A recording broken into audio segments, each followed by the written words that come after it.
Quartile division in individual series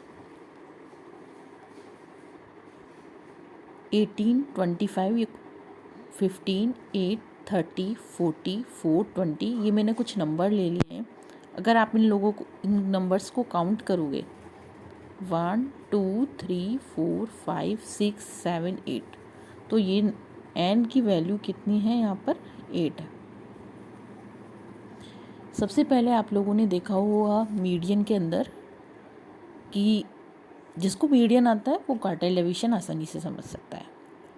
जिसने median का video नहीं देखा है वो देख लीजिए, ऑलरेडी अपलोड हो चुका है। तो आप लोग इसको सबसे पहले अरेंज करें। अरेंज या तो आप असेंडिंग ऑर्डर में करें या डिसेंडिंग ऑर्डर। मैंने असेंडिंग ऑर्डर में इनको अरेंज कर दिया है। तो 4, 8, 15, 18, 20, 25, 30 और 40। ये देखिए सबसे स्मॉलेस्ट नंबर 4, देन 8, फिर 15 है, फिर 18 है, देन 20 है, 25 है, 30 है और 40 है। Q1 आप लोग जानते ही हो, n+1/4 टर्म जो है वो आपकी Q1 टर्म कहलाएगी। इससे जस्ट प्रीवियस वीडियो अगर किसी ने नहीं देखा है तो वो देख लीजिए, आसानी से समझ में आएगा आपको। इंडिविजुअल सीरीज़ का एक क्वेश्चन मैं ऑलरेडी करा चुकी हूँ।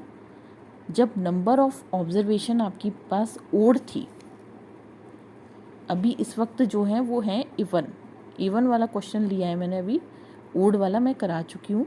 जिसने ओड वाला नहीं देखा है वो देख लीजिए। तो n+1/4 टर्म जो है, तो n की वैल्यू कितनी है 8। 8+1/4 टर्म, तो 8+1 कितना हो जाएगा 9। 9/4 टर्म कितनी हो जाएगी 2.25 टर्म। पॉइंट में आई वैल्यू। आपको इस 2.25 को किस तरीके से ब्रेक करना है, इसको आपको ब्रेक करना है। तो 2.25 जो है तो किस तरीके से ब्रेक होगा, 2 + 0.25 इस तरीके से ब्रेक कर सकते हैं आप लोग। तो ब्रेक करने का तरीका मैंने लिखा सेकंड टर्म प्लस 0.25। अब ये 2.25 किन दो टर्म्स के बीच में आता है, 2.25 किन दो टर्म्स के बीच में आता है, थर्ड और सेकंड टर्म के बीच में। यानी कि 2.25 वैल्यू जो है वो 3 और 2 के बीच में आती है। तो 0.25 ये लिख के थर्ड वाली टर्म में से सेकंड वाली टर्म आपको सब्ट्रैक्ट करनी है। ये तरीका है करने का। अब इसमें से सेकंड टर्म कौन सी है, फर्स्ट सेकंड टर्म कौन सी 8। तो आप लोगों ने लिख दिया 8 प्लस 0.25। फिर आप थर्ड टर्म देखो, इसमें 1, 2, 3 थर्ड टर्म कितनी है 15, तो 15 लिख दिया। सेकंड टर्म कितनी है फर्स्ट सेकंड टर्म है 8। सॉल्व कर लीजिए, 8 की जगह 8 प्लस 0.25, 15 - 8 करोगे तो कितना आएगा 7। इन दोनों को मल्टीप्लाई करो 1.75 और 8 में प्लस करना 9.75। ये आप लोगों ने फर्स्ट क्वार्टर की वैल्यू निकाल ली है। अब थर्ड क्वार्टर कैसे लिखेगा, ये जो फर्स्ट क्वार्टर है इसको 3 से मल्टीप्लाई कर दो। मैंने आपको समझाया था पहले भी कि आपकी कोई भी एक सर्किल है फर्स्ट क्वार्टर की, अगर इसमें मैं एक सर्किल फिर कर दूं तो इसका मतलब है 1/4। जब आप 2 सर्किल फिल कर लेंगे तो उसको बोलेंगे 2/4, और जब 3 सर्किल फिल कर लेंगे उसको बोलेंगे आप 3/4। तो इसी तरीके से 3 × n+1/4 है टर्म। तो 3 n की वैल्यू है आपके पास 8, तो 8 + 1/4 है टर्म। इसको सॉल्व करो, 8 + 1/4 यानी कि 9/4।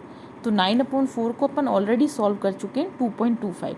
तो 2.25 इसकी वैल्यू जो आएगी सॉल्व करने पर 2.25 आएगी, उसको 3 से मल्टीप्लाई कर दो तो 6.75 टर्म।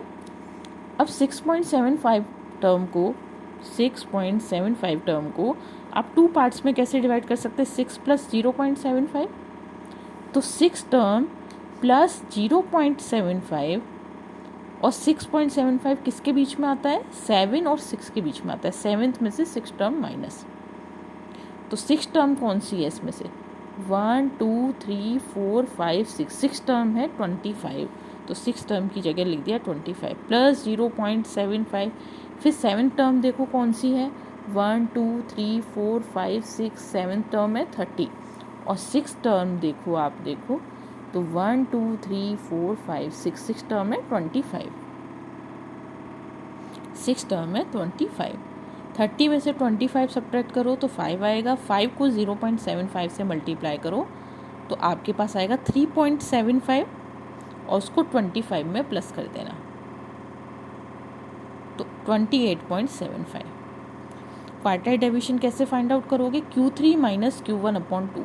Q3 आपके पास ऑलरेडी है, Q1 आपके पास ऑलरेडी है और 2 से डिवाइड कर दो। 28.75 9.75 डिवाइडेड बाय 2, सॉल्व करोगे तो आंसर आएगा 9.5। कोफिशिएंट ऑफ क्वार्टाइल डेविएशन यानी कि रिलेटिव मेजर निकाल रहे हैं अपन।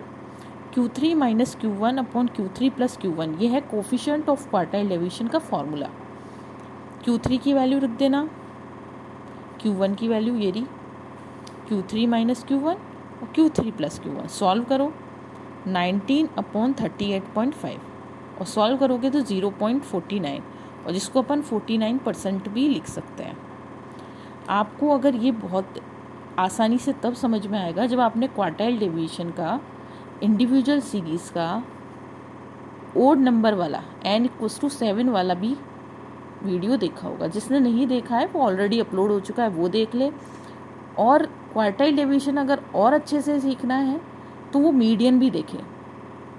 मीडियन और क्वार्टाइल डेविएशन का सेम है, वहाँ पर मीडियन में अपन n/2 निकालते हैं, वही सेम क्यूमुलेटिव फ्रीक्वेंसी निकलती है इसमें भी, क्योंकि नेक्स्ट जो वीडियो होगा वो डिस्क्रीट सीरीज़ का अपलोड होगा।